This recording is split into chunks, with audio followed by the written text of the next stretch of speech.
What up, football fans all over the world? It's your boy, Mac the Giants fan, here with my guy, the super dope co-host, Adam Costas. Y'all know what time it is. It's time for that real deal NFC East round up.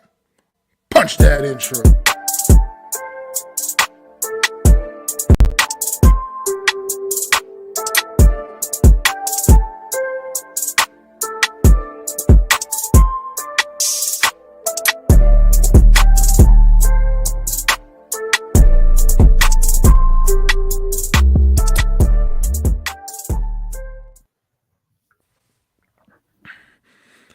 What is going on, everybody? How y'all feeling today? Welcome to another edition of the Real Deal NFC East Round Card, NFC East Round Up Wildcard Edition. What's going on, Adam? How you feeling, bro? First off, I want to say Happy New Year to everyone out there. Second off, and Happy New Year to you, Mac. Second off, I want to just say, Mac, that intro is fire. Never stop doing that intro. I can recite it word for word, verbatim. It brings the energy. It gets you ready. So I just want to thank the host of the show, obviously, Mac the Giant fan, for that always positive and fun intro to the show. So just want to say that. Oh, appreciate it, bro. No problem, man. What's going on? No Mets, no Nets, no Jets in the building, too. What's up, Our man? loyal listener. If there was a fan of the year trophy, we'd give it to you. No Mets, no Jets. Like if you are the fan of absolutely. The year.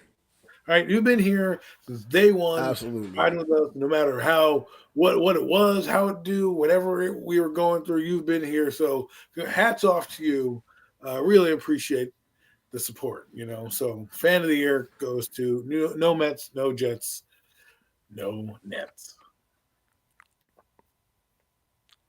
Absolutely, man. Long time caller, first time listener. We appreciate the support for real. Honestly, we do appreciate the support, man. You definitely show up, pull up, man, hold down the chat, man, everything. And you always, man. It's always much appreciated, greatly appreciated, man. But it's wild card weekend is here. Playoffs are here, man. And we got two NFC East teams still with football games. And we got two that are now on off-season vacation. We're going to talk about those guys first. Let's get the Dallas Cowboys, man. Called the golf course. Let's start with those Dallas Cowboys. This is one of the teams we expected to be playing this weekend. And instead, they are sitting at home on their asses with nothing else to do this weekend but watch other teams play football. And let's talk about the Cowboys going. I mean, right now, Michael McCarthy's contract is up as of today, if I'm not mistaken, and they have like a week or something or so to just talk with him and maybe try to renegotiate something and bring him back. And they've denied him the right to speak with the Chicago Bears, a team that was interested in his services apparently and wanted to bring him in for an interview. They denied Chicago Bears that right. That kind of, I guess, because they right now technically have a week's window where they have kind of almost like almost like that franchise tag kind of thing, almost like where they have a week's window where they pretty much can try to negotiate with him first above anybody else. I guess I don't know how that works exactly, but they denied the Chicago Bears the right to speak to Mike McCarthy. Do you think that has anything to do with maybe the fact that they want to just Jerry Jones to bring him back? That's why I'm questioning it, because if it's technically his contract runs out and there's a memorandum or whatever that period is, like a period of like he's technically a free agent but not a free agent, type of thing.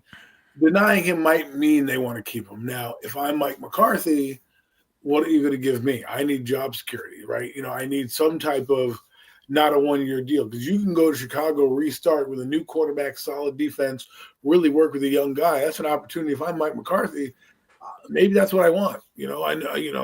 Maybe I can go there, restart, go back in there, stick it to Green Bay every year. Who knows, right?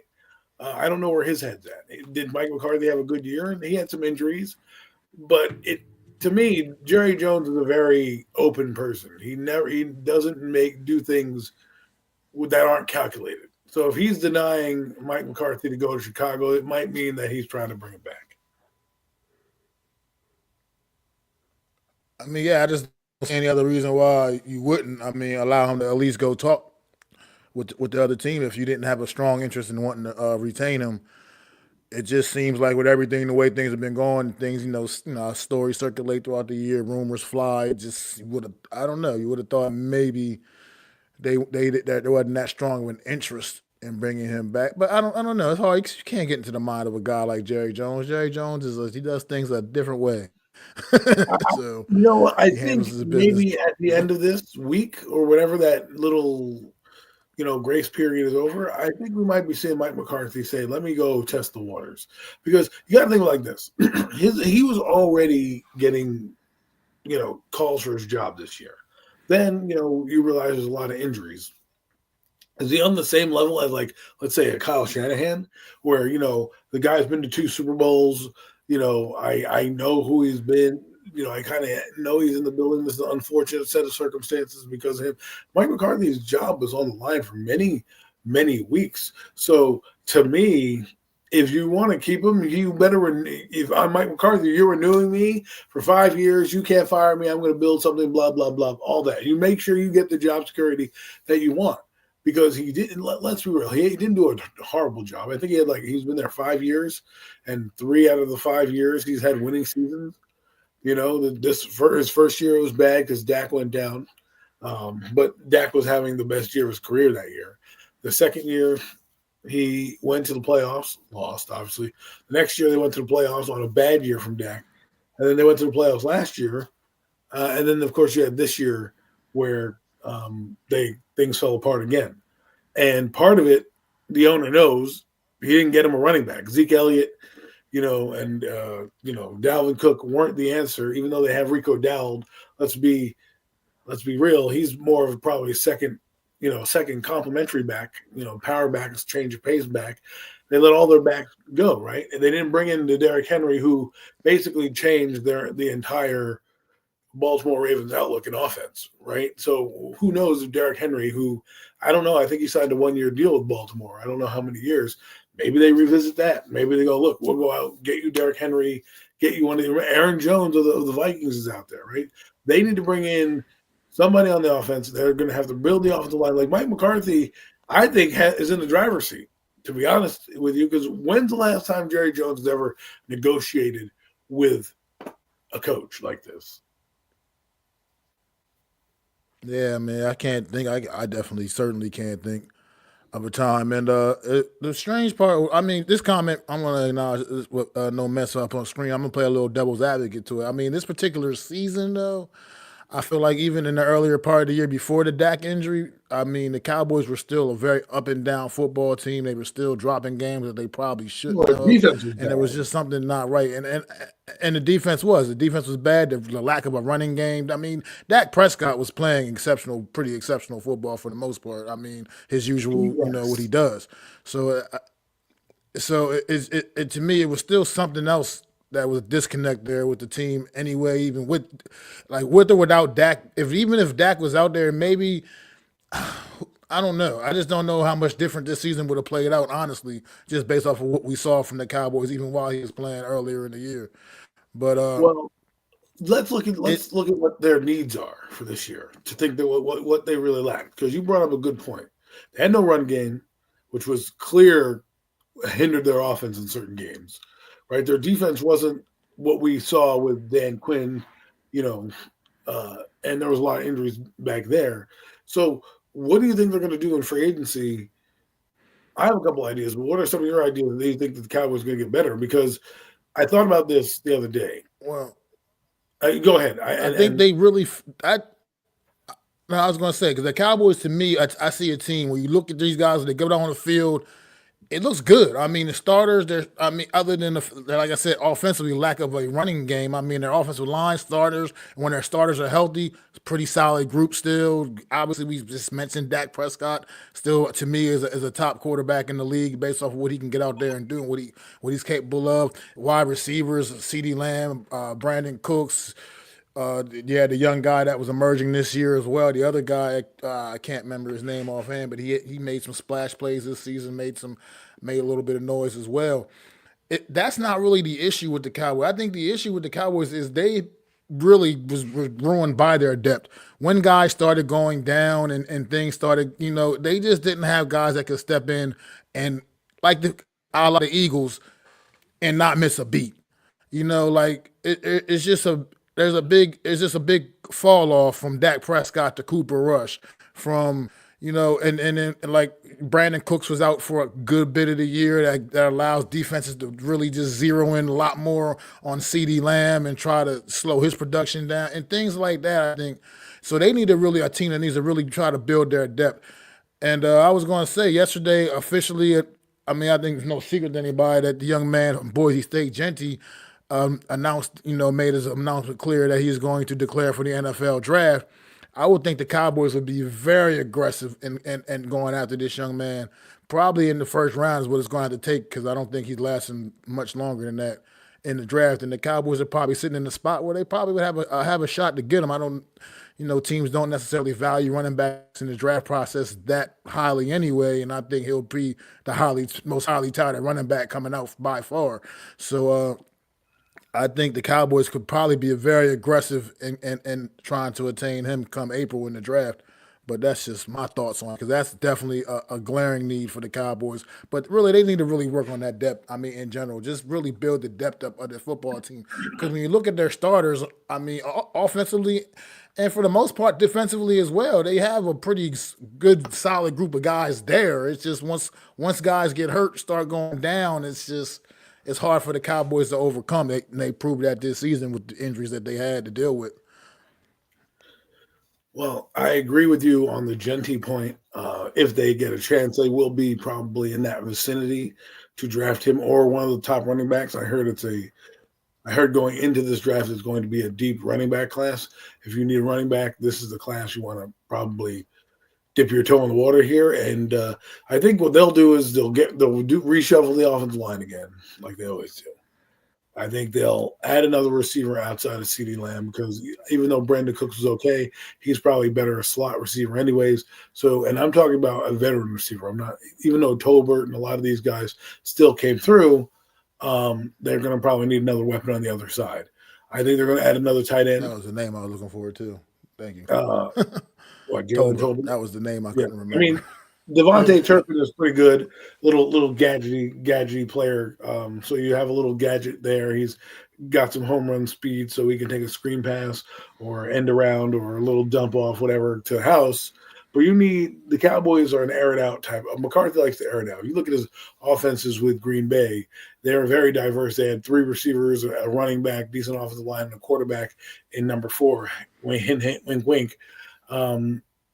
And Brett Favre to throw it all over the rock, right? And I think that's what he's similar to what he's doing with Dak Prescott. Aaron Rodgers is a little different because Aaron Rodgers scrambled a little bit more, but Dak is very similar in how he's a gunslinger like Favre was. And so you can see how in those offenses in the late 90s, you had Antonio Freeman, Mark Shimura, you had Robert Brooks, you had Dorsey Levin in the backfield, or Edgar Bennett, and then you had the offensive line, right? So they had weapons all over the field. If you look at what they're doing right now, they have CeeDee Lamb, they have Jake Ferguson, and they don't really have anybody else in that mold that can really do what Mike McCarthy does successfully, right? So for me, if I'm them, I get another tight end to add depth to that team, but I get a running back.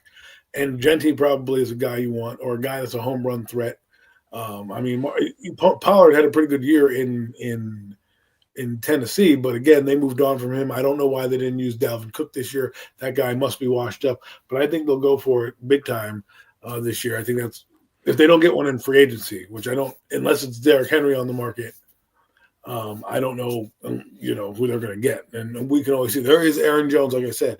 Aaron Jones is a versatile back. I don't know if he's going to leave Minnesota, but he's a guy that you put him in the backfield with Rico Dowd, and now you got your home run threat, your bell cow, a guy who can do it all. And then you've got your receiver. So it's almost they're almost built very similarly to the '90s Cowboys, but that's how you should do it. That's what Prescott likes to do. On the defensive side of the ball, I don't know really what is their identity. Is it Mike Zimmer's defense that is not working for them? Is it the injuries because there are some games where they look like, wow, this defense could really be good, and then there were other games like this defense can't cover a nosebleed, right? So, I think it's a mixture of many things, but here's what I wanted to point out. Somebody was on the phone with me the other day, and we were talking about, Kyle Shanahan and the 49ers. And I'll get to the NFC East point in a minute. But these guys have, like, their quarterback. They've been good. So when they fall off and they get into the top 10, they strike gold. Because if they draft gems later on in the round, imagine what their draft process is when they get into the top 10 of the rounds, right? So what's going to happen is they're going to find their next superstar athlete that they always find. And teams like the Cowboys, this is what they do. They have a down year because they already have a quarterback in place who happens to be injured, right? So it's nothing like it's just an injury. It's not like, oh, he was playing bad. It's just sometimes you're unfortunate. Look at the 49ers. They lost Jimmy Garoppolo, had a bad year this year. They lost a lot. They had a lot of injuries. So they're going to retool that defense. They just brought back Robert Saleh as we speak. So now they're in a position to draft, BPA or a best need player available, right? That's the Cowboys that they're going to do. When you retool in the offense here, you're going to be able to get top defensive players. You're going to be able to dip into the pool of the top 100 players and make your team better. I think they'll go, like I said, for free agency. I wouldn't be surprised if they get a Chris Godwin, spend some money there. I know they just paid CeeDee Lamb, but they're going to need another big-time receiver. And I think if they bring back Mike McCarthy, again, I don't know. I'm not going to tell you that it's good or bad either way because the Cowboys are a two-faced organization. They'll do crap like that, but they'll wait a week so you don't get the best jobs. Maybe somebody else does, and then they'll let you go, right? So to me, I will wait till the ink is dry. But if I'm Mike McCarthy, these are some of the concessions you need to get. I need a new running back. I need this. I need that. I need better defense. Zimmer is a good schemer, but are you bringing him back? Because Lou Amarillo is out there. He's not a great defensive coordinator. He didn't have great personnel with the Bengals, but he might be a guy you want to bring in. There's, you just lost Robert Saleh. So there's going to be guys out there that if he's going to be there, this team's got to retool a little bit. And you could easily see the Cowboys next year. We'll say, the third place team, whatever, right? Next thing you know, they win the NFC East next year because they brought in some crazy superstar athlete like Jesse. And all of a sudden, their offensive line is healthy because they did a few free agency moves, and bingo, bang, they're back. So, while a Cowboy fan be mad at you to make the playoffs, McCarthy hasn't been as terrible as Jason Garrett, but figure that out. But if they do bring him back, I would expect very much high spending in free agency, and I would also expect them to look for a skill position player in the draft. Where they're drafting this year. Yeah, I agree with that. Something about the free agency process with them, I could see them really going out there and throwing a couple of guys to bad because this Cowboys team, let's face it, they're not stumbling into this offseason quite the same way as their counterparts in the New York Giants. This still is, I think, a team that is still, let's face it, I mean, there's a lot of talent on this football team, and I think they're going to go into this offseason process and realize that this year was a bit of a mulligan. They're going to probably treat it as a bit of a mulligan and understand that they're still ready to go out there and compete for a division title and a deep playoff run even just next year, even not coming off of a year like this. And I think they're honestly, speaking honestly, truthfully, they are probably a few pieces away from being able to make that happen, and just having this, and just like you said, simply just staying a little healthier. I think the injury bug, you don't like to really use that as an excuse because, guys get hurt all the time, but the injury bug really bit this team in the ass this year, and they just weren't really able to truly recover from it. What's going on, Joel? Appreciate you stopping in. Go Birds. Yeah, we'll talk about those guys later. Uh, but the Cowboy. So this Cowboy team, man. Like I said, they're to me, they just need a few holes to fill in. They just kind of build that depth up in their running back room. I feel like if you draft a guy like Genty, I would still probably try to bring in a vet if possible too, and just really build that the depth in that running back room up because that truly to me was their biggest Achilles heel on especially on the offensive side of the football. Just the inability to have a balanced attack on that side of the ball in any way, shape, or form. It was all about whatever the quarterback could do. And when Dak was there was when Dak was the quarterback, I mean they were still at least looking a little more competent on the offensive side of the football. Now, however, with the situation now with Cooper Rush finishing off the season the way it just like I said just wasn't the same, and it made that situation even a little tougher for him to navigate. Joel has as Dak the future quarterback. I mean, right now Yeah, he's the quarterback, and I honestly don't know inside the mind of Jerry Jones what they're thinking. But has Dak's play warranted them moving on? I don't think so. I don't think Dak Prescott's play on the field has warranted them moving on from him. I still do, and I'd still say I'd like to see him go out there and win a big one, a game that truly matters, like a postseason game when they had those opportunities. How I want to see him get over that hump, but and start and make and get some more meaningful wins like in the postseason when they're there. But I still think Dak's play on the field is there's no reason to get to move on from that guy. I think he still has some years left, obviously. And a healthy Dak Prescott is a very productive quarterback in the NFL. So I don't see why right now they would even be thinking about that, to be honest, other than the financial situation. But I don't know if you had anything on that, Adam. they paid him. They paid Dak Prescott recently, him and CD Lamb. So he's not going anywhere. And like you said, has he really lost? Did he? When you look at Dak Prescott this year, where you're like, oh man, he was having a bad year. No, he bled his hamstring, something that I've never really seen before. But he blew it out. He was having a solid year. He's the only reason the Cowboys have were in some of those games. Now you could say Cooper Rush played well, but I think they're a little bit more dynamic offense when he's in the game. Cooper Rush is very methodical, and you got to give credit where credit is due to McCarthy in keeping that kid afloat. But Dak Prescott's a top 10 quarterback in the league, man. He puts up 4,500 yards like it's nothing. Okay, now where you might have a problem with him is in the playoffs. But I mean, the guy.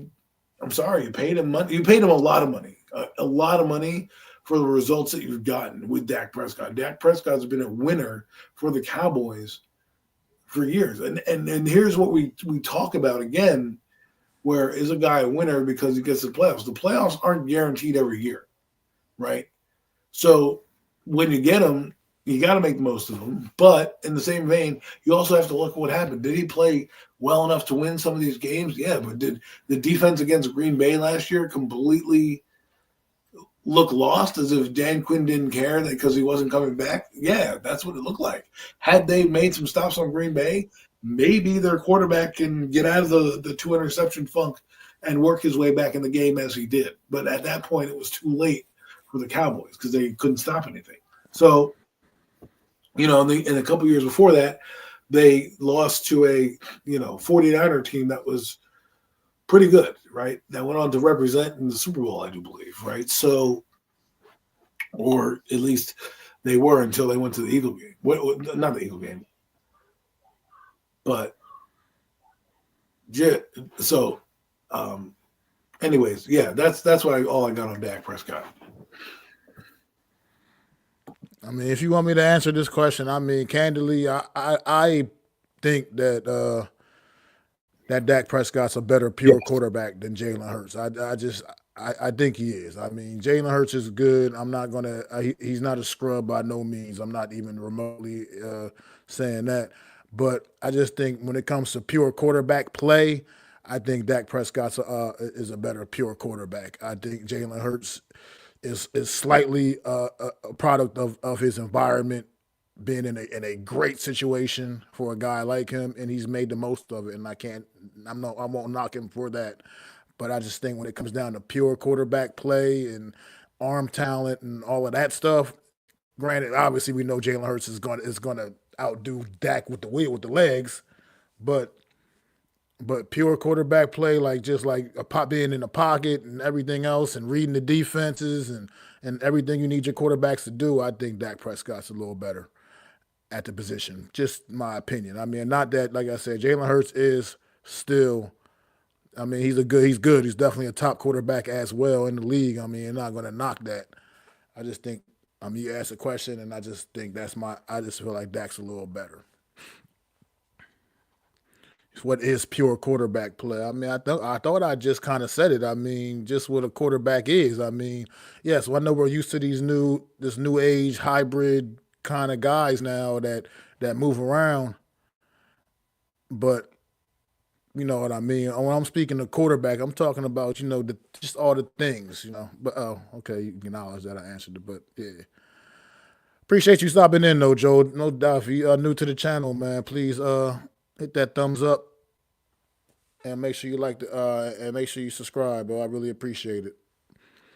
But as far as the Cowboys, they just really I think they just need to address the depth, and I think that's the main thing they need to work on this team is filling in the depth and making sure when the injuries occur that they've got guys that can step in and still have to have at least somewhat of equal impact and pretty much not lose a beat. But I don't know if you got anything else on the Cowboys or you want to go to these other guys. We can move on to the other teams guys in the NFL and the NFC. I think we talked. Let's move on. Enough about the Cowboys. We did. We definitely did. Let's move on a little bit. Let's move on to these guys right here. Mr. Smiley Face, Mr. Smiling Man, Brian Daboll, New York Football Giants. Brian Daboll, Joe Schoen announced earlier this week that John Mara announced earlier this week in his presser that he will be retaining the Clown Show and Brian Daboll and Joe Schoen. Adam, man, the New York Giants have so many questions, so many holes. Number 3, picking number 3 in the draft come April, man. What do you think about the New York Giants going into the offseason, man? Hey, well, it's the only job where you can be bad and still retain your job. I mean, these guys have been bad for, I don't know, all season. They win one game against the Colts, and they can't even beat the backups of the Eagles, and they retain their job. Listen to this stat. They won one game in the conference. The NFC conference itself, right? They won one game. That was against Seattle. And then they beat 2 AFC teams. And then they won no games in the division. None. But yet you still get to keep your jobs? Like, what? This team was one of the worst in Giant history. Not the NFL, Giant history. John Mara was talking about 100-year anniversary. They broke a lot of 100-year losing records this year. Things that stood for 40 years, they broke. Things that they didn't have for 50 years. They almost broke every bad record possible. Like, literally. And we're talking about teams in the 60s and 70s that the NFL wasn't as prominent or dominant as it is today with the terms of free agency and the money. And here we are at that low. And you know what John Mara says? Bring him back. It's okay with me. That's all right. But we don't want to blame. There's no accountability in it. Here's the thing. I appreciate it too, by the way, Joe. John Mara, if you listen to that press conference on Monday, he was just the way that he was making excuses up for these fuckers, man. Like I think that was the part that bothered me was the excuses he was making up. He had at one point during that presser, they had the audacity to throw the defense completely under the bus as if this offense was any bit of good. Like as if this defense at one point in this season wasn't playing their asses off for this football team and doing what they could do to try to lead this team to wins. And the offense just refused to score points ever in any damn game. He sat up there and had the audacity at this press conference to throw the defense under the bus and just make excuse after excuse after excuse for Brian Daboll and Joe Shane. That is the part that tells me the incompetence of the ownership with New York Giants. Because like you said, when you first started your rant, Adam, it's the only job in the world, apparently in America, that you can be bad as shit at your job and they're gonna still keep you around. Is being the coach and the GM for the New York Giants. This team went from a 9-7 season year one under Daboll and Shane to a 6-11 season, now down to a 3-14 season, the worst season in franchise history, and was right on the verge of having their first number one overall pick in the modern era. And yet, it's okay. We're going to bring you guys back because we're expecting different results with the same clown show. This is the part that bothers me about the New York Giants and John Mara. And I think it would be imperative for John Mara to get some real football guys in there to consult with him to help him make some of these decisions and come to maybe better decision and have some better decision making. Because right now it's just been bad. Like I said, I was angry listening to him talk on Monday, and then the fact that you just don't see the errors of their way. It's just I don't get it. I'm angry at all of them. Okay, I'm angry at Joe Shane because of his stupid press conference. I'm angry at John Mara because and this is why I don't think I had a theory where I don't think they get fired, and this is next year either. I think they do a Mike McCarthy type thing where if they go 6-10. They'll probably either let him walk because they'll have a young quarterback, or they'll have to be fired because they have a franchise guy like a Darnold. But let's dive into this, okay? The reason why I'm mad at John is because I think he believed in Brian Daboll. Daboll sold him a bill of goods in his exit interview, because if he came away saying that it's the defense and my offense isn't the problem. Because what he said.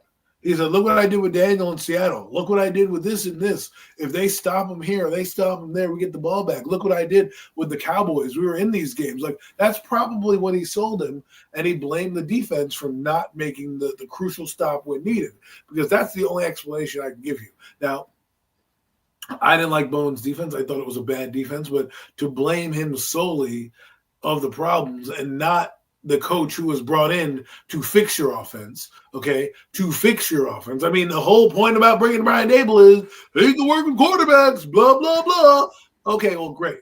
So he gets a reprieve, and then on top of that, now you insinuate that he needs to stop calling plays and be a hit. Like, what is it? And then at the end of your rant, John Mara, you go, well, if I'm standing in this position again, you can blame it on me. Well, guess what? Have you seen the schedule? You're probably going to be standing in the same position again, okay? You probably are. And here's why for the Giants in the offseason, they're going to draft a quarterback, and they're going to draft one in the first 2 rounds, because that is what they do. They're going to have to do it to save their jobs. That's the only real recognition that they can save their jobs, because if they don't do that and they bring in a Sam Darnold or some quarterback that you deem worthy, right? And I've checked free agency. There's not one that you really want out there, okay? People keep putting Aaron Rodgers memes up there. I don't want Aaron Rodgers, okay? They might try to bring him in, but why would Aaron Rodgers come to this shithole when he can go out to maybe San Francisco or, another team like that out there where they can go? I mean, Brock Purdy, maybe the Giants are going to spend money somewhere. How they do it, I don't want to see them bring an old veteran in. And they're not going to have money for Sam Darnold. You might be able to pry a Brock Purdy off the 49ers if you want, if the 49ers deem that he's not worthy enough. But if you're going to bring in a quarterback like that, I need somebody to have like a Justin Fields. Like, all right, you're a quarterback whisperer, bring that guy in. You fix him, guess what? You got yourself your quarterback. And then I don't need to rely about it in the draft. Now, do I want Justin Fields and only that? No, I think you still should draft a quarterback nonetheless. But if you're going to not draft one or not invest, at least invest in a young guy that if you strike gold like the Vikings did and you work out and he can be a legitimate franchise guy or at least work in that system for you, then you pay him and you can pay him well. I don't want no bridge and a guy later. I believe they're going to bring in a young quarterback here, either one. And there's going to be services for Justin Fields. There's going to be services for other guys. But that's the only guy you really got. Outside, everybody else is like, what, Carson Wentz? I don't really want that guy, but I could see the Giants pining for him. Get me, if you really want to. I wouldn't be mad at that totally, completely. So I did a veteran guy that has had some success in the league at some point in his career, like has had legitimate success. Carson Wentz was a guy that was once nearly a league MVP. The year they tore his knee all up at Super Bowl year for the Eagles. So, I get what you're saying with that, but it would still bring a little more credibility to the quarterback room than what they've had. It just would. Have somebody that at least you could have him bounce things off of that has that, whether he doesn't play at that level anymore, obviously, but he's had some success in this league, over the course of a few seasons at one point in his career. Some legitimate success that could bring maybe something to at least the quarterback room, not necessarily much to the field anymore, but I was when it comes to the go ahead. You got guys like Jameis Winston, you got Marcus Mariota, you got guys out there who can it depends on if you want to get a rookie quarterback in here, right?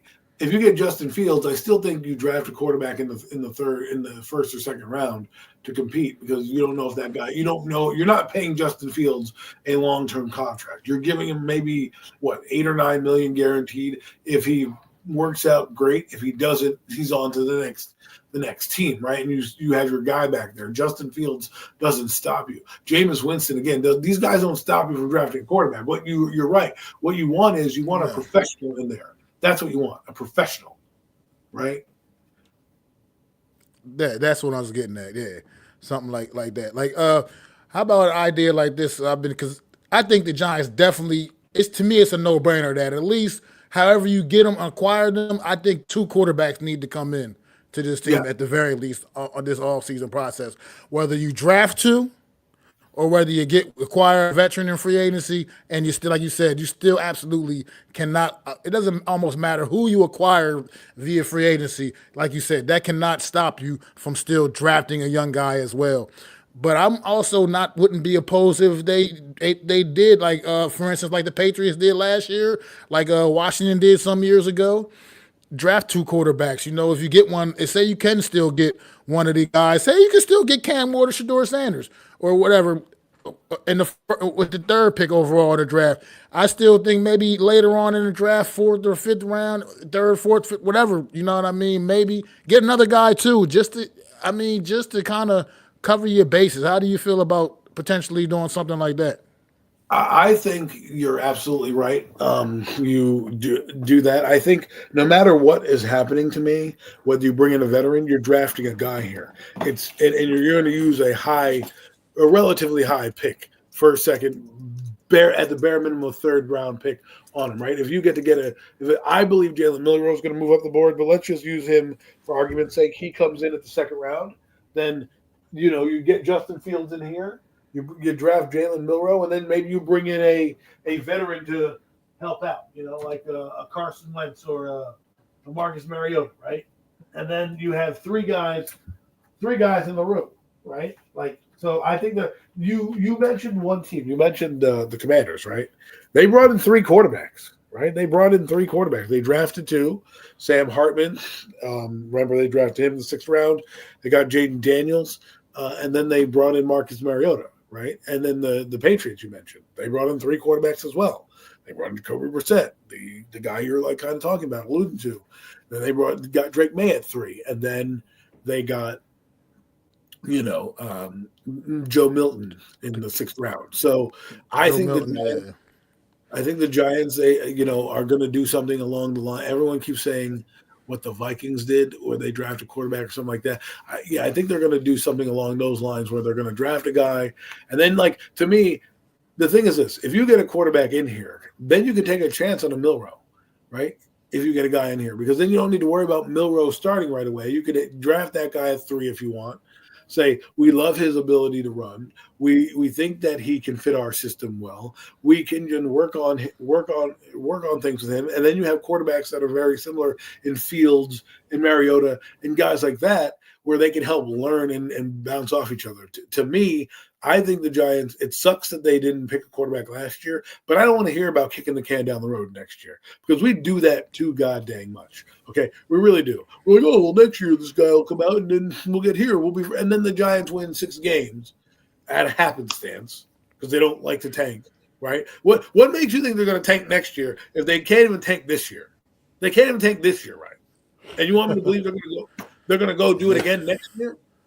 Like, oh, well, these guys know they're getting fired and they're going to just lay down and die. Like, come on. You saw what he did in the Colts game.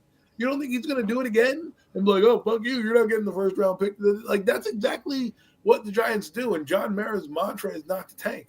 So for me, go get my quarterback. And everyone's like, well, if you get a quarterback and you fire these guys and blah, blah, blah. I don't care. Look what Justin Herbert had. He's had multiple coaches. If the guy is good, it's not going to matter. About the coach understanding who he is and what he's got and building around that. And I just think the Giants have to – they're probably going to bring in – I wouldn't be surprised they bring in 3 quarterbacks. I wouldn't be surprised. I mean, they already have Tommy DeVito, who I am not letting Tommy DeVito stop me from getting anybody in the draft, even if it's like I draft a 6th-round quarterback and I bring in, let's say, like a Mariota, a Milroe, and like we drafted Brady Cook in the 6th round, and then I have Tommy DeVito. Like, get rid of that guy. He stinks. He's only here as a placeholder because he ain't got no other quarterback. And he's not even signed yet. The Giants haven't signed any quarterbacks. And looking at their history, I wouldn't be surprised if they sign 3, if not 4, if they bring in another. Because remember, at the beginning of camp, they had 4 quarterbacks in here. They had a guy named Nathan Rourke, who, by the way, his brother Curtis Rourke plays for Indiana, a guy that might be brought in. And then you had Tommy DeVito, you had Jones, and you had Drew Lock. Right, they had 4 guys at one point, and Jones was practicing. It wasn't like Jones was on the bench, so they had 4 guys in here. I expect them to bring in a ton of guys, look under every rock. I do not want them to waste capital on an older veteran. If you're going to use that capital, use it in the draft. And the last thing I want to say about the draft, okay, because this is the thing I hate about people most. We're worried about draft assets. We're going to have the first pick of the draft. We can't do that. We can't. How is Kayvon Thibodeau and Evan Neal worked out? Okay, I say that because if you want to save assets, but then all of a sudden I go look at the assets that we got in the 5th overall pick, and he's not doing nothing. So I'm not going to go get a quarterback to hope that I get a guy like Kayvon Thibodeau to hope for him to do nothing.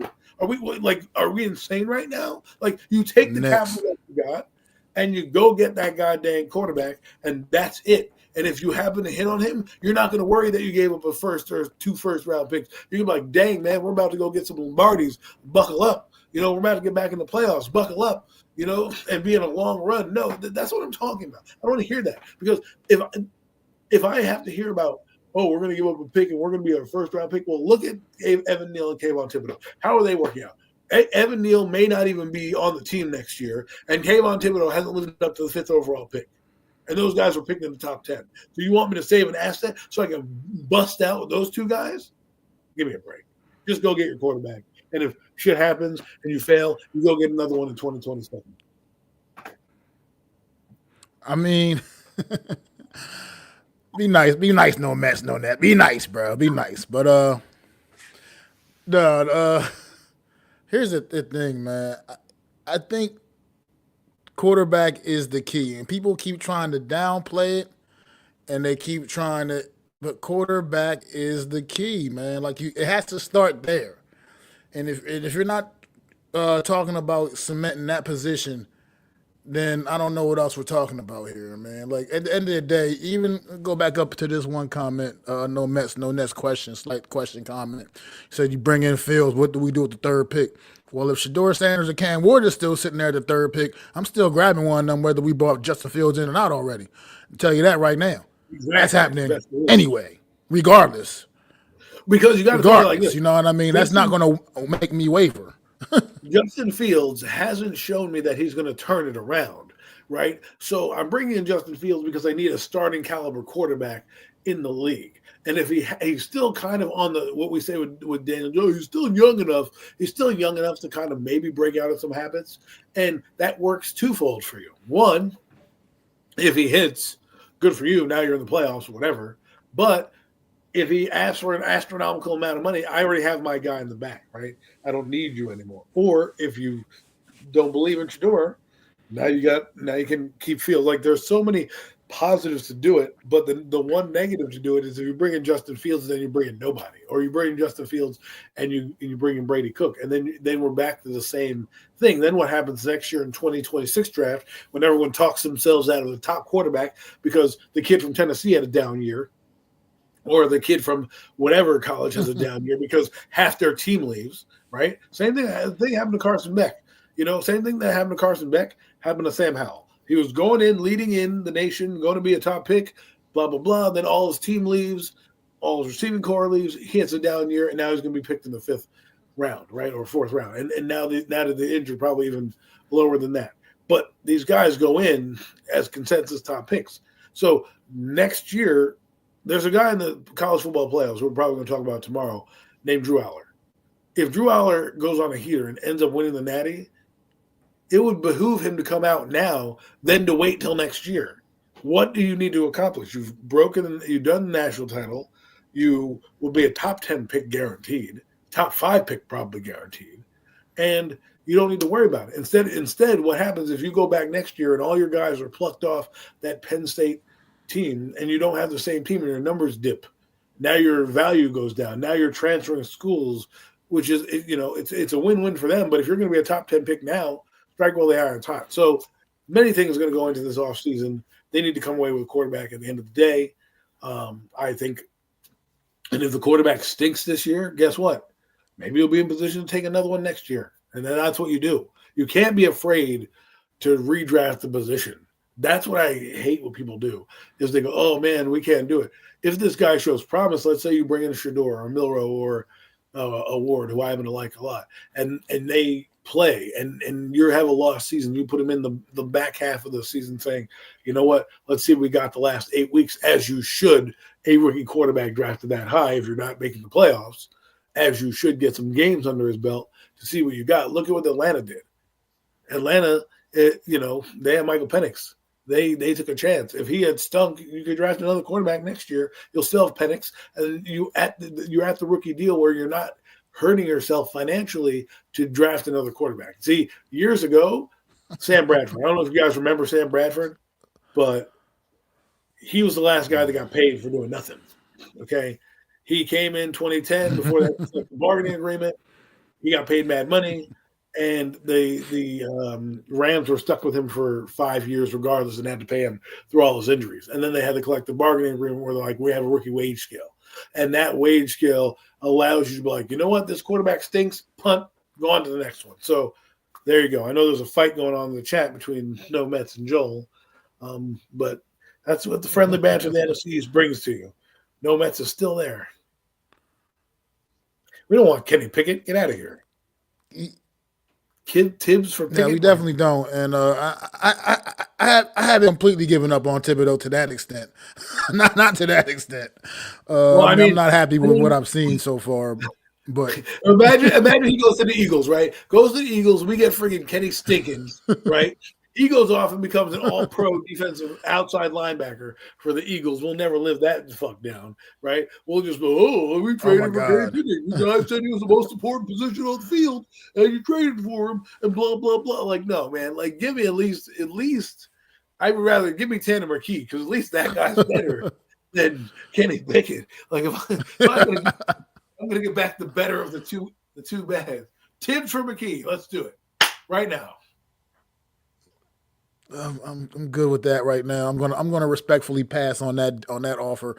But the Giants, this is a team going to the offseason full of holes, man. So many holes on this team. It's hard to even try to dissect them all right now. But we'll have plenty of off season time in the off season to really dig into the New York Giants and discuss Probably next week. there are many needs. There are many needs.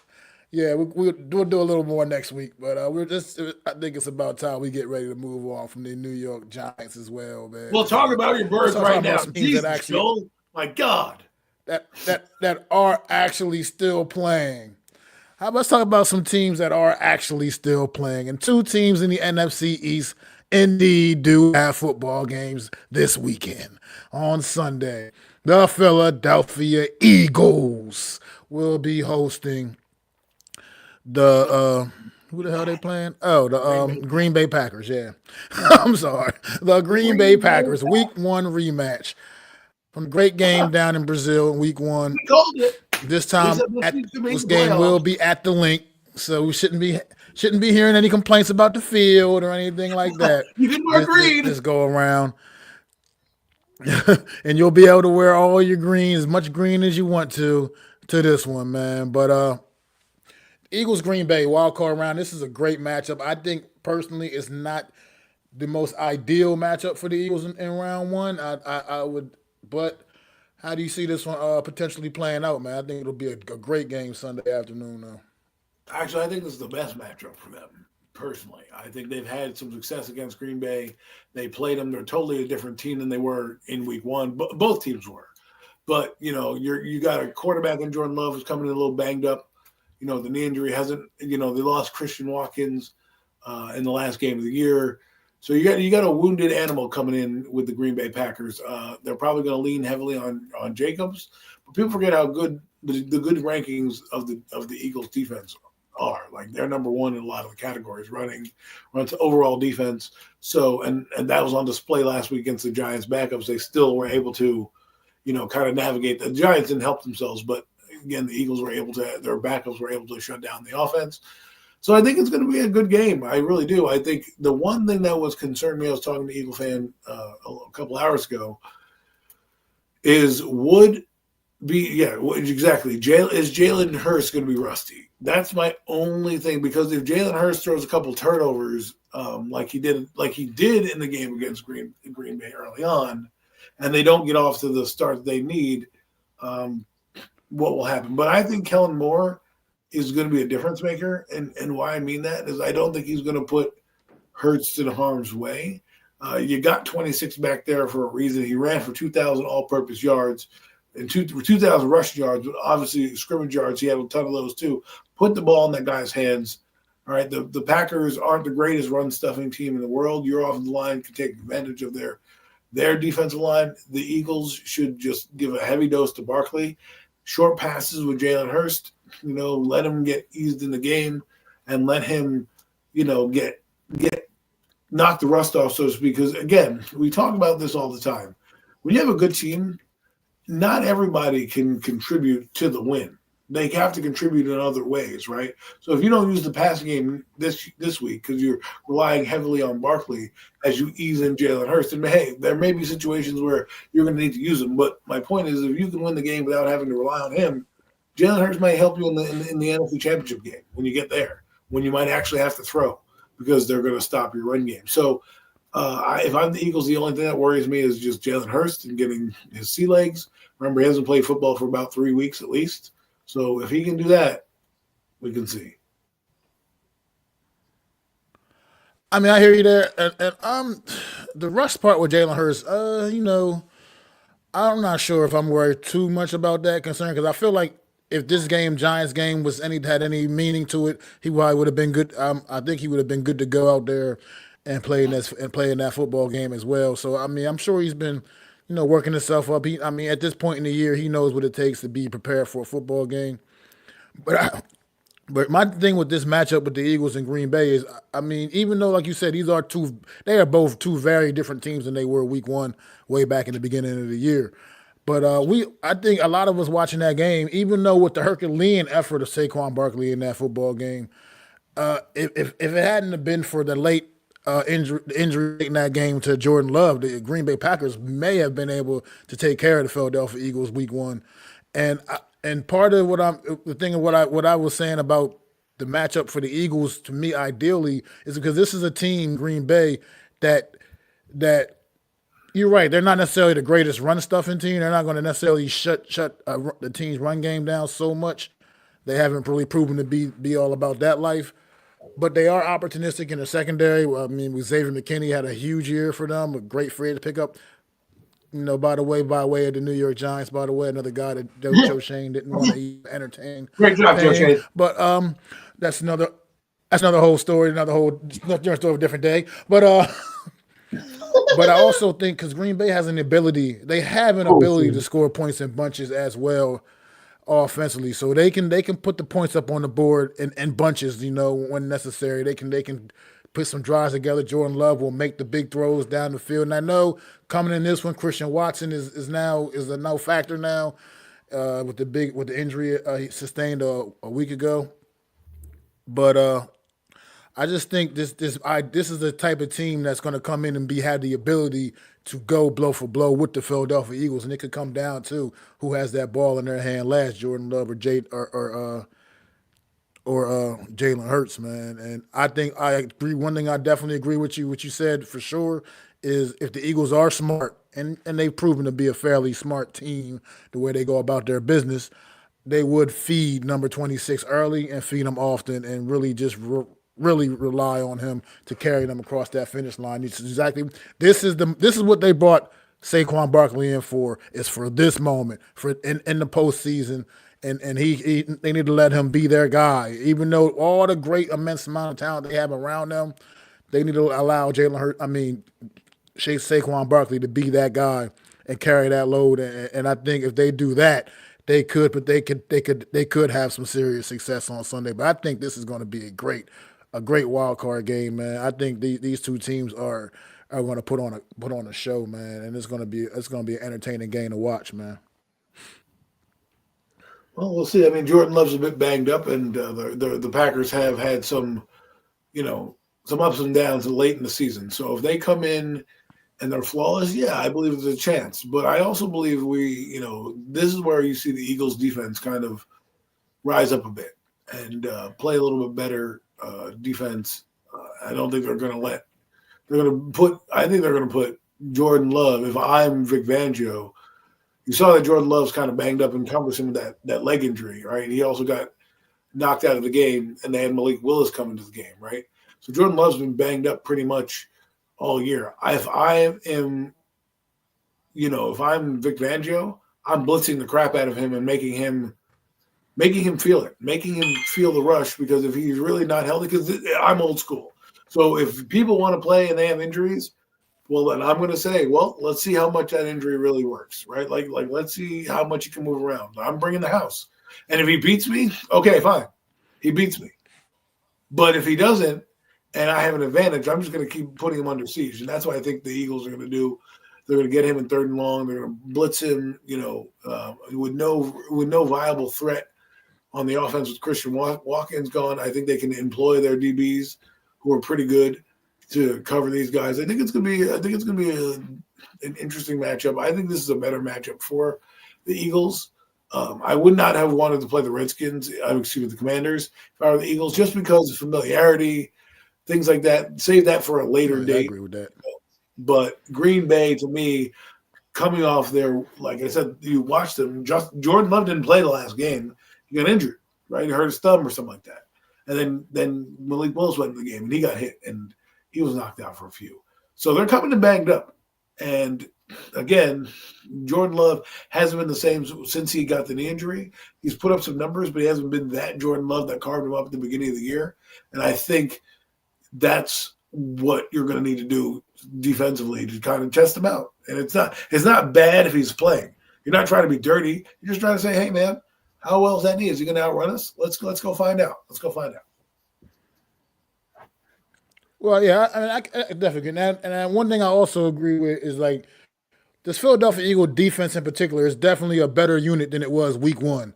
I mean, it's definitely vastly better than it was week 1. And I can say that, but Another thing with on the Green Bay side, we've been talking about Jordan Love a lot. Well, another big free agency pickup they had in this past offseason was Josh Jacobs, and running back.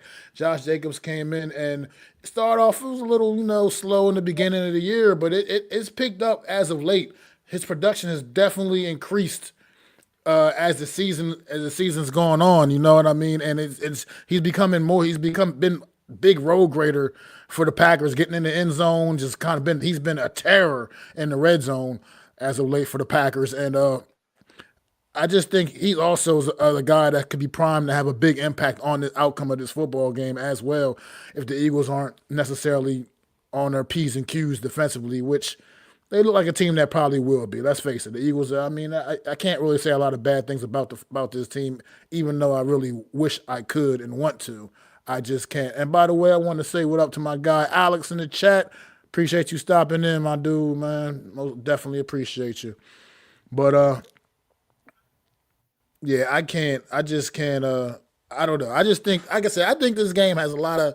It's gonna be fun. I can't wait for Sunday. I think Sunday's lineup of games are gonna be it's gonna be interesting, man. I can't wait to sit back and just be able to watch them without having to worry about watching the stink of the New York Giants during the course of the day. I can just watch some good football all day long, good playoff games that mean something, and it's gonna be I think this is going to be a great one. Honestly, I really do.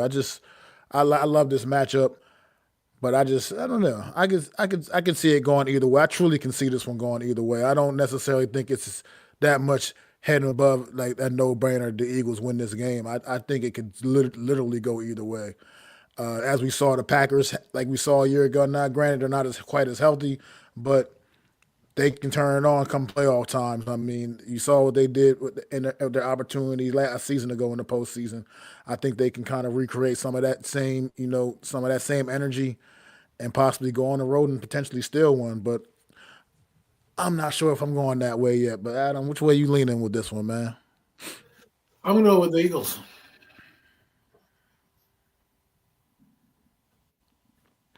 Gonna go with the Eagles. Yeah, I'm going to take the upset, man. Here, I'm taking the upset. I'm taking the Packers. I'm taking the Packers for a couple of reasons. You're disdain for the Eagles. It is. It's a high. It's a high disdain. But just because I think this is a game that could go either way. Now, do I know the Eagles technically are the better team a bit on paper? Sure. I know that. I'm not crazy. But I just think the way the Packers play and some of the things that they are good at doing could be things that can help keep them in this football game and potentially help them steal one from the Philadelphia Eagles, man. And the wild card round. And just for my own sanity, I need the Eagles season to end as soon as possible. I need that for my own personal sanity. I can't do it.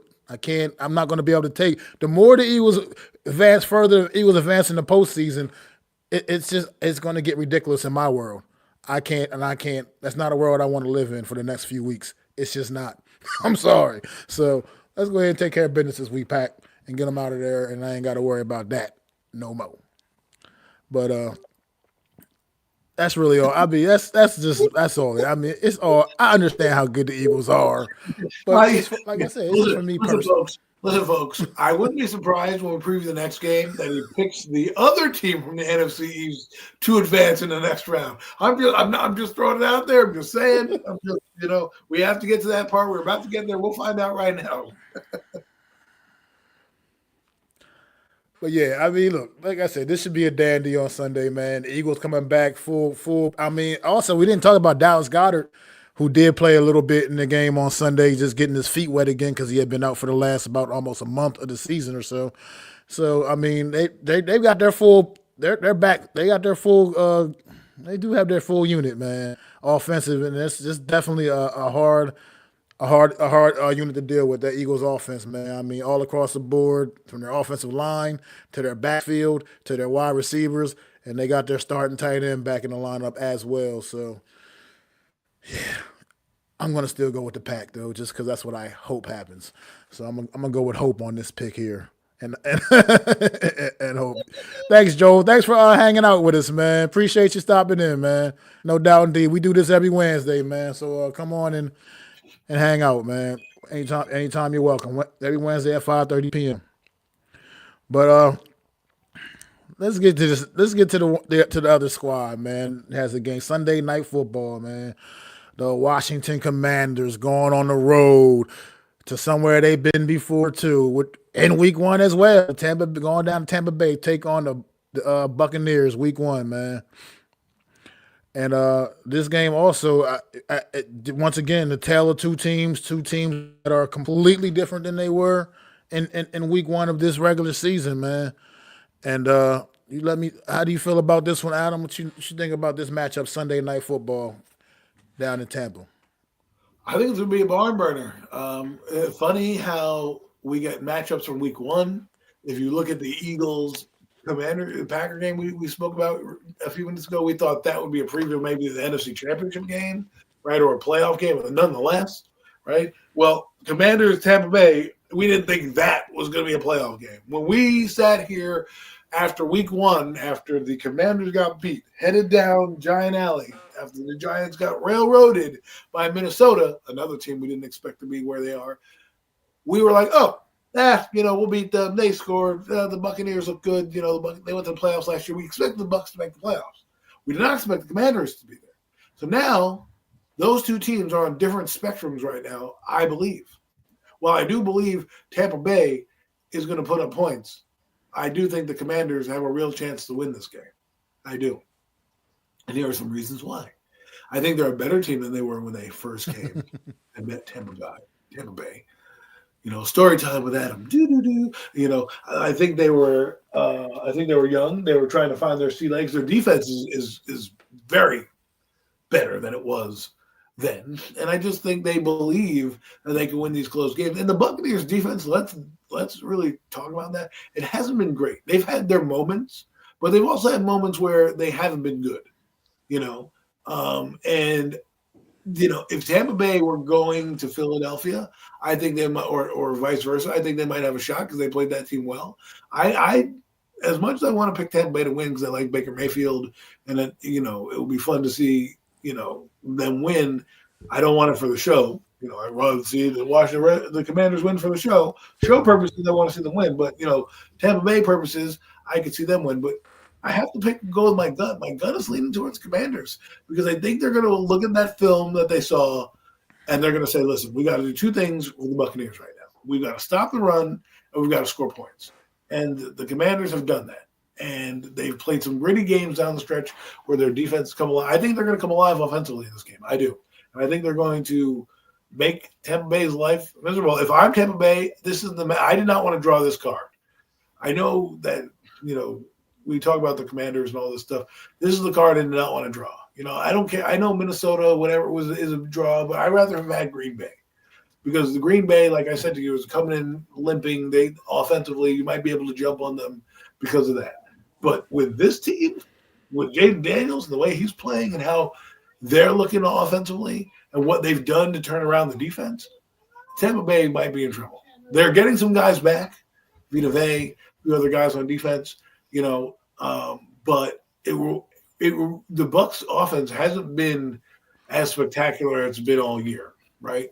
They put up points, but it hasn't been as spectacular as it's been. And I think this game it's huge for Tampa Bay, because remember that they went to the divisional round again and lost to the Lions, which is no slouch. I think that this is a game that is going to be close. And I just think the team that's hot right now, Commanders, is going to win.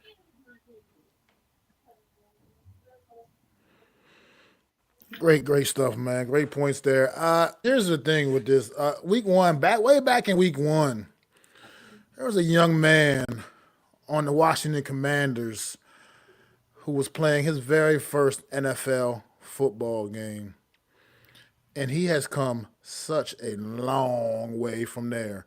I mean, he didn't perform poorly in that game either, but what he's done since that game just leaves me as a football fan speechless. I've never seen a rookie quarterback come in quite like this young man and have the poise that he does as a rookie. When you watch Jaden Daniels play, he doesn't look like you don't look like you're watching a rookie quarterback out there performing. You're watching a leader of men on that field. He has the full respect of that entire team already as a rookie. He is the leader, the undisputed leader of that team already as a rookie. And I just think what he's demonstrated throughout the course of this season, having the Washington Commanders far overachieve when anybody thought that they would be able to do their cap. People thought the Washington Commanders would be a 5-6 win football team, maybe at best. Look at this team, double-digit wins into the postseason. I mean, looking good. I mean, having some spectacular wins along the way. I mean, Jaden Daniels, there's never look at take a couple weeks ago. Let's go back to Sunday night a couple of weeks ago. Was it Sunday Night Football? They were playing the Falcons, and they went to the overtime. They win the coin toss. Washington wins the coin toss. Jaden Daniels, damn a field goal. He's like, we're not giving this team a chance. They didn't even give the Falcons an opportunity. Went right down there and put the ball in the end zone and drove it right down the field. And that was an important game more important for the Atlanta Falcons in a sense, but it was important for both teams. But it was more important for the Atlanta Falcons. I mean, they really kind of needed the W right there. And they didn't even give them a chance. Jaden Daniels has been everything that the New York Giants, me as a New York Giant fan, was hoping to be able to generate some of that similar magic. You can't expect to get those kind of results. But at the end of the day, when you watch what this Washington football team, Washington Commander team was a season ago, and you see what they are now, and the biggest difference. Now, granted, they've had a lot of other change, obviously, but the biggest difference was getting that quarterback in there. And when you see that, I'm sorry. It just makes a difference, man. And it's made quite an impact on the Washington Commanders as we're now going to watch the Washington Commanders in postseason, man. Now, the Tampa Bay Buccaneers, I mean, they've been a little ups, down. I mean, this game on Sunday meant everything for the Buccaneers. I mean, they could have really ruined their whole season by dropping that game, and they did what it took, and they came back and they got the job done against a lowly New Orleans Saints football team led by Spencer Rattler, no less. And it took them everything to be able to come out and win that game. So this Buccaneers team, to me, they were playing at a much higher level in the earlier part of the year. Now they're kind of more you don't really know what you're going to get week to week with this football team. And I think you know exactly what you're going to get from the Washington Commanders. And that's why, for that exact reason, I'm picking the Washington Commanders to win this football game, because I just see a team that is continuously growing week in and week out with this Washington Commanders football team. And I just believe in what I see from that young man at quarterback, Jaden Daniels. He is an absolute leader. And he's turned that franchise completely around. And Washington, as long as he is their guy, they're gonna be in the mix probably each and every year, barring some kind of catastrophic injuries or such. They're going to be in the mix. It is what it is. And the NFC East and the New York Giants, you got to catch up to these teams, man. You got to catch up. And right now, I hate keep trying to go back to the Giants. I just can't help it as a Giants fan. But it's just, you watch all the mistakes that they've made over the years, and then you watch Washington do what was needed, and you see the results that they got. I mean, I shouldn't, give all the credit to Jaden Daniels, but what we all say, the quarterback's the most important position. Well, he's the quarterback. So if it works, you can't just go against that when for the sake of argument. Jaden Daniels is the biggest reason for the turnaround in Washington. I grant Dan Quinn's done a tremendous job, and I think personally he should get a nod for Coach of the Year. But we'll have to wait a couple weeks to find all that out. But at the end of the day, Jaden Daniels has been the biggest difference and had the biggest impact on this Washington Commander resurgence of a season that they've had. Man, it's been awesome watching this young man. And I just right now I'm not willing to bet against him. And I think the moment's not going to be too big for him. You look at their roster, the makeup of their roster is still not even truly the most talented, but yet they still make it work. And if they continue to build around this kid, I think I see a team that could be really, really special in the near future, and a team that's going to continue to be ready to compete with squads like the Philadelphia Eagles within this division. So, yeah, for that reason, I'm picking the Washington Commanders to win this one. But I think it could potentially also be a really, really, really good game Sunday night as well. This is going to be a great way to end Sunday Wildcard, Sunday night, Sunday dish of games, man. With this one in the prime time slot. That alone, I mean, granted, I mean, getting to play in the prime time slot on Sunday. That just tells you what Jaden Daniels is and what he's meant to this Washington Commander team and to the league this year. Honestly, like I said, I think it's been a privilege watching him grow throughout this season, man. And it's truly been a tremendous effort, man. So I'm sorry for the love fest of Jaden Daniels and the Washington Commanders. I am still very much a Giant fan, but what's funny is we talked about it, and the NFL obviously likes him enough where they could have put Green Bay, Philadelphia at 825. That's good. That's a good game. That's not a bad game to look at. You could have done that. You could have done that and had no problems, right? People would have tuned in. But they put Jaden Daniels and the Commanders on. Don't get it twisted. If Jaden Daniels not on this team, they're not doing that. Tampa Bay and Commanders play at 1 o'clock, and boom, I guarantee you they move the Philly-Green Bay game in. But because of who he is and what he's done, Tampa Bay is getting to be seen across the world right now, or at least across the United States, on how they're going to be doing things, right? So it shows you how much the NFL appreciates what Jaden Daniels has done to put him on that marquee game. Like, this is Jaden Daniels. When's the last time we saw a rookie quarterback get primetime spot on an NFL playoff? Just think about it. They didn't even put C.J. Stroud in the primetime game last year. They did not. So now you're telling me that Jaden Daniels is worthy of being in the primetime spot? Don't think that was done by accident, folks. Don't think, because we had C.J. Stroud lift that Texans team, but nobody really. He's on Texas in the AFC, right? While it was good and big, he should have been probably in the primetime game. He wasn't. This guy, Jaden Daniels, is in Washington. It's a big market. They want to be on there. They're playing a smaller market in Tampa Bay. It doesn't matter. They could have played, the team from Neptune.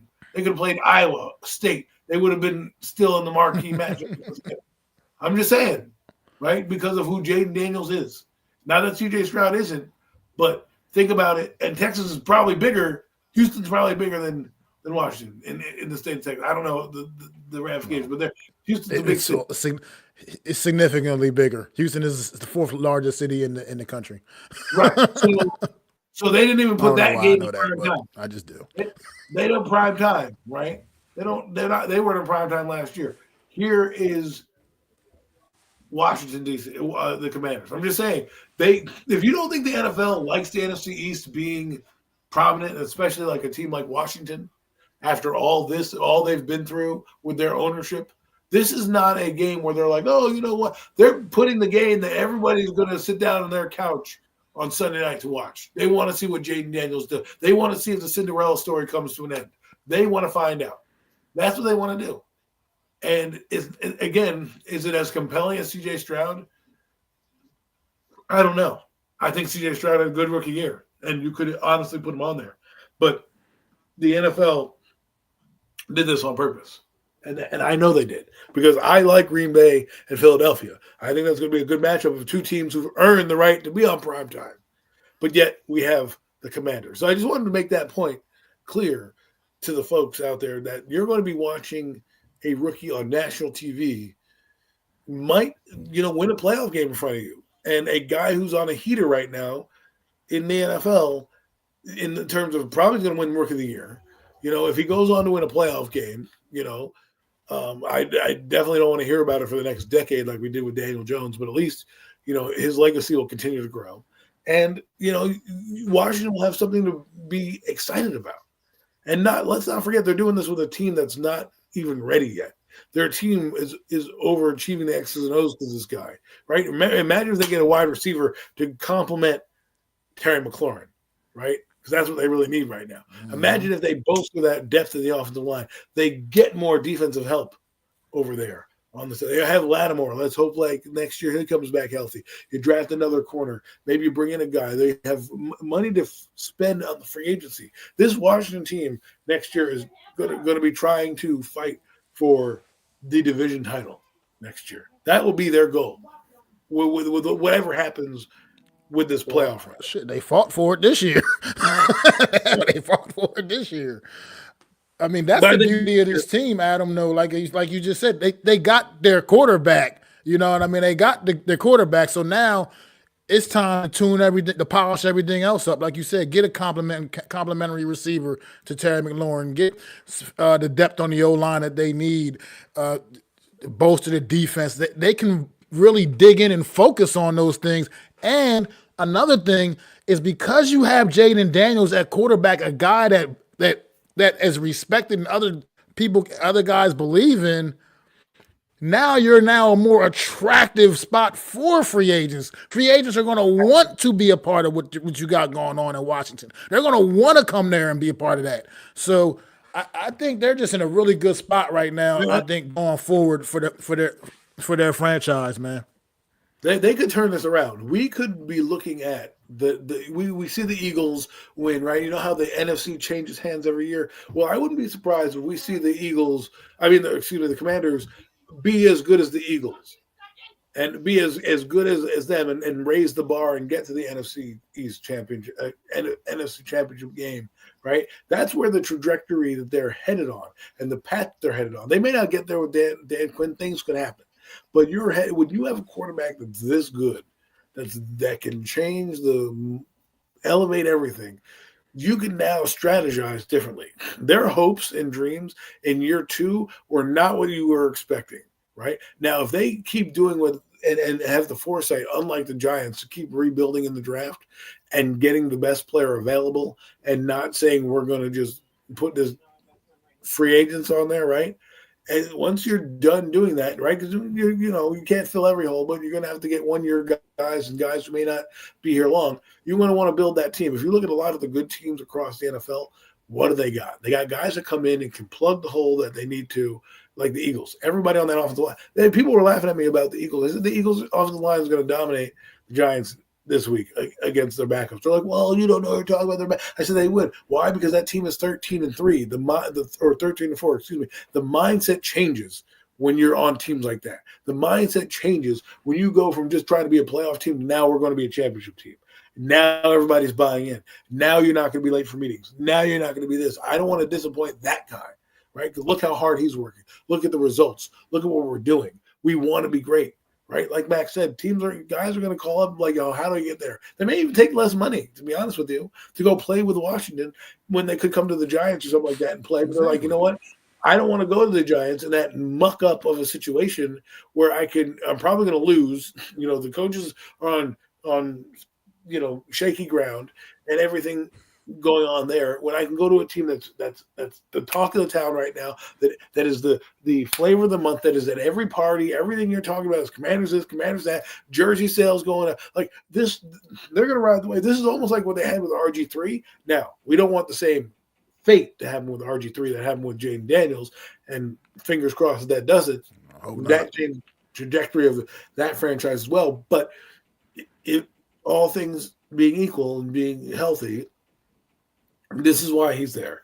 And I wouldn't be surprised if they win, they get the later game the next week as well. And they'll constantly get that game because the NFL is going to want to ride that hot wave in terms of merchandising, in terms of sales. I wouldn't be surprised if you see a Jaden Daniels commercial pop up in the Super Bowl or something going forward, because these things. Will Levis, who's done absolutely nothing in the NFL, has a mayonnaise commercial. Are you kidding me? You don't think Jaden Daniels can get something? You get on a chunky soup ad? You know, I got a guy who doesn't even play good football, puts mayo in his coffee, and he's got a mayonnaise ad, and has done nothing in the NFL. This guy's about to win Rookie of the Year. Come on, somebody's got to call him up. I don't know, pistachio, something. Somebody call him. I mean, I'm pretty sure he'll have his pick of the litter when it comes to all that stuff in the off season, man. I don't think there's going to be any problem with that. People are Let going me to be ask you all this. about Jay and Dan, like you said. What's that? Do you think the Commanders have a chance to, like, we're laughing now, but all serious note, do you think if they play well enough, they could end up maybe being in against the Lions and the Eagles in the NFC Conference title game? Would that surprise you? Based off of how their season has played out and with the things we've seen from them, it wouldn't. I don't necessarily think it's going to play out that way. I think they do have they're just not quite up there quite yet with those teams as far as the make of their roster and such and the playoff atmosphere. And let's face it, they're going to be on the road the whole way basically. I mean, for the most part, it would take. There's not really a logic. There's no real way for them to ever have a home game throughout this Yeah, but process, technically they're better than unless the Tampa Bay Buccaneers, right? So, record wise, record wise, yeah, yeah. and this is what we argue about every year, that it should be, you win your division fine, but if your record is not good, you should not be hosting the game. It should be the Commanders, right? And then if you get these winners like, let's say, Philadelphia and all that, if you qualify with record, fine, I get it. But like, you should. I hate seeing a team that's 12-5 travel to a team that's 9-8. You know what I'm saying? And I hate the reason I hate to say that, because I grew up in the '90s where you had a team that was like 9-8. They would go travel to the teams that are 11-5, and you're like, okay, that team was worth it. Now, did the Seattle Seahawks beat the Saints when they went? Yes, we all saw the story. Marshawn Lynch beast mode. I get it. Happens all the time, right? But my point is, I just think, to me, it's ugly to say, like, when you look at that game, the Washington Commanders, they played 12 games. They earned a spot in the playoffs. But this team, limps into the playoffs at 9 wins. And they're like, but why do they get the privilege of playing at home, even though I won, I have more wins than them? You know what I'm saying? And I think that should be tweaks going forward. If I'm the competition committee, maybe change that up. It'll definitely change the dynamic of the wild card. That's for sure. I want to say first, thank you for stopping in, Carlos Rosado. No doubt, we appreciate you stopping in and with the Eagle facts about the big offensive line. That's part of why they're so damn good. But at the end of the day, I do agree. Anything can happen in the postseason because everybody's good. But Adam, I'm glad you brought that up, because that is one of my things. And usually you might get one matchup like that in the course of the playoff of the postseason. You might usually get one matchup where it's like a team with a better record is having to go on the road, like with the Eagles last year. That happened to the Eagles a season ago, as a matter of fact. They had to go down to Tampa Bay. Why is it always Tampa Bay? Why is it always Tampa Bay? But the Eagles had to go to Tampa Bay with a better record, and they end up losing that game as well. The Eagles did end up losing that game down there in Tampa Bay on the road. But I don't know if you noticed, there are 3 such matchups like that in the postseason this week, wild card weekend. 3 matchups where teams with better records are having to go on the road. This is the one right here. One of them, Washington going down to Tampa Bay. But you also got Minnesota having to go out to L.A. And then in the AFC, there's one in the AFC too. Can't remember what it is right now offhand. But there's one I got to look it up. There's one in the AFC as well. What? One of the matchups where the team with the better record is going on the road. And let me see if I can find which one that.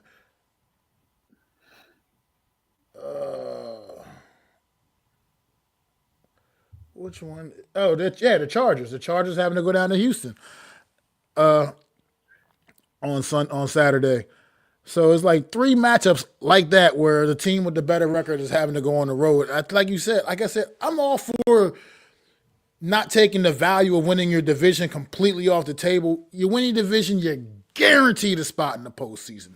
No problem at all with that. But the team with the better record should not be having to go on the road because your record in the regular season has to mean something. And Right. based off of records, the Washington Commanders were a better team than the Tampa Bay Buccaneers this season, and they shouldn't have to be going on the road to play them. They should definitely, and the NFL needs to really take a serious look at this. I think, like I said, I understand you give them, you want to, reward the division winner. Sure, you reward them with a playoff spot, not All a home right. game. That You makes should not be okay. rewarded with a home, not with just. So here's how it goes. You get a playoff game, right? And if your record is better than the opponent you are slotted to play, right? You'll still be the fourth seed. But if your record is not better, like if you were the fourth seed and you get into the playoffs because you have the top 6 teams or top 7 teams, whatever it is, and your record is not good, against the team you're playing, then you're going on the road. If you're better than the team that you're playing, let's say you play a 9-8 team and you're 10-7, then you deserve the home game because you've earned it because of the games you've won. It should be rewarding the season.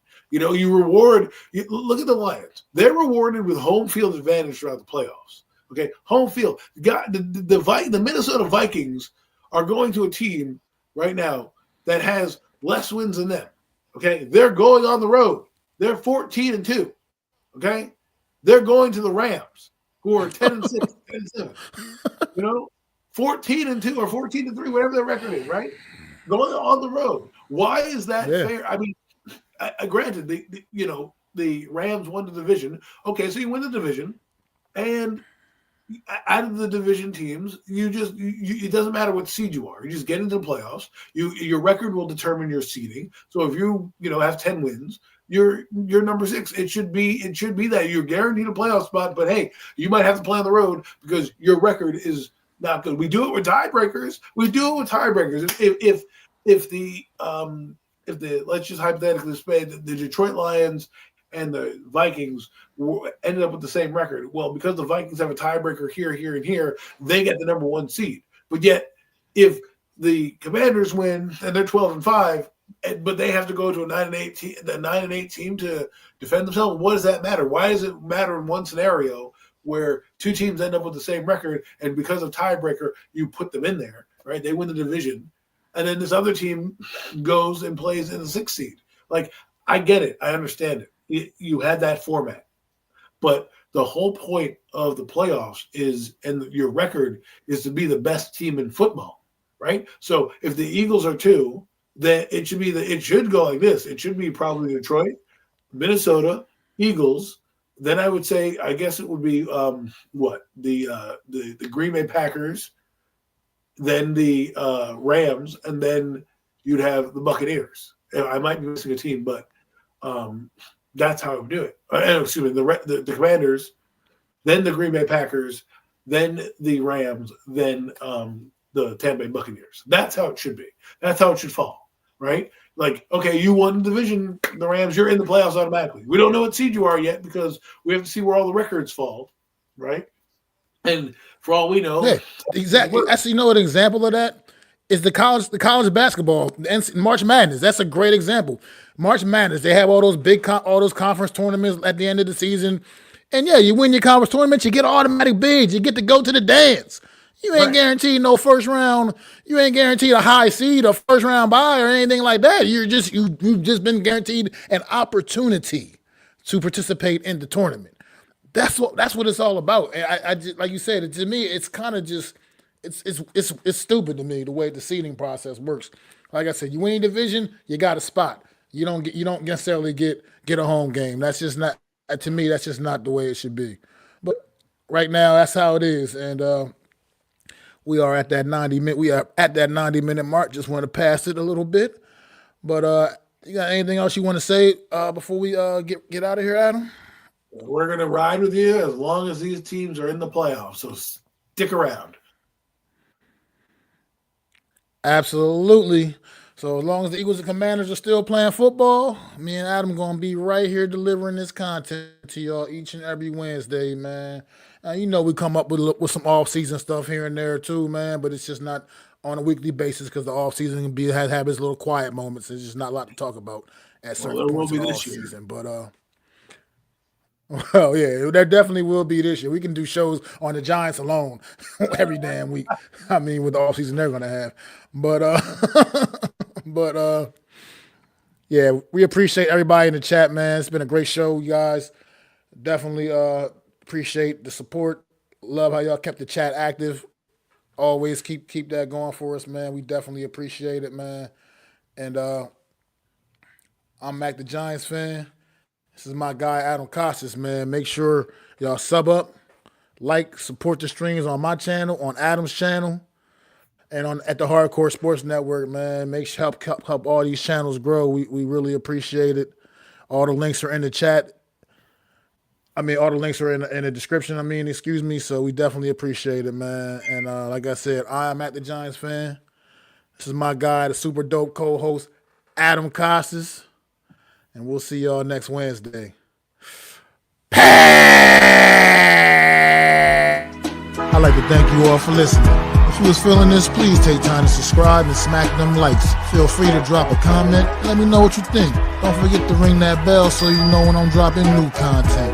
It's your boy, Mac the Giants fan. You can find me on Twitter, YouTube, and Facebook at Mac the Giants fan. That's MacDa Giants fan.